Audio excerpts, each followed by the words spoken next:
அஸ்ஸலாமு அலைக்கும் ஃப்ரெண்ட்ஸ். இன்றைக்கி ஷார்ட்ஸில் லஞ்ச் பாக்ஸ் ரெசிபி எப்படி செய்யலான்னு பார்க்கலாமா. அதுக்கு ஒரு வானலில் ஸ்டவ்வில் வச்சுருக்கேங்க. எண்ணெய் ஊற்றி நல்ல ஒரு ஸ்பூன் கடுகு பருப்பு, ஒரு ஸ்பூன் கடலைப்பயிறு, கருவேப்பிலை போட்டு நல்லா பொரிஞ்சதும் ஒரு அரை ஸ்பூன் நான் வந்து இஞ்சி பூண்டு பேஸ்ட் போட்டு அதோட பச்சை வாசனை போகிற வரைக்கும் வதக்கிட்டேன். ஒரு கப்பு வெங்காயம் போட்டு திரும்ப வதக்கலாம்.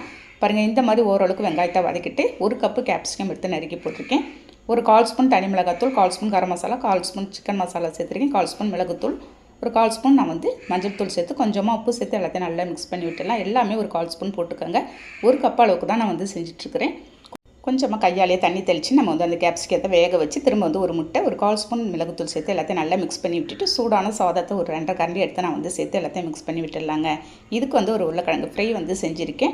ஃபைனலாக ஒரு ஸ்பூன் நெய் சேர்த்து நம்ம வந்து சாதத்தை மிக்ஸ் பண்ணி விட்டுட்டேன். அவ்வளோ அருமையான டேஸ்ட்டில் இருக்கும் லஞ்ச் டைமில் சாப்பிட்றதுக்கு.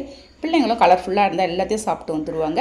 நீங்கள் இதே மாதிரி ஒரு நாளைக்கு ட்ரை பண்ணி பாருங்கள். இதுக்கு உருளைக்கிழங்கு ஃப்ரைக்கு அவ்வளோ சூப்பராக இருக்கும். கண்டிப்பாக ட்ரை பண்ணிவிட்டு எனக்கு கமெண்ட் பண்ணுங்கள். வீடியோ பிடிச்சிருந்தா லைக் பண்ணிவிட்டு ஷேர் பண்ணுங்கள். நாளைக்கு பார்க்கலாம். பாய்.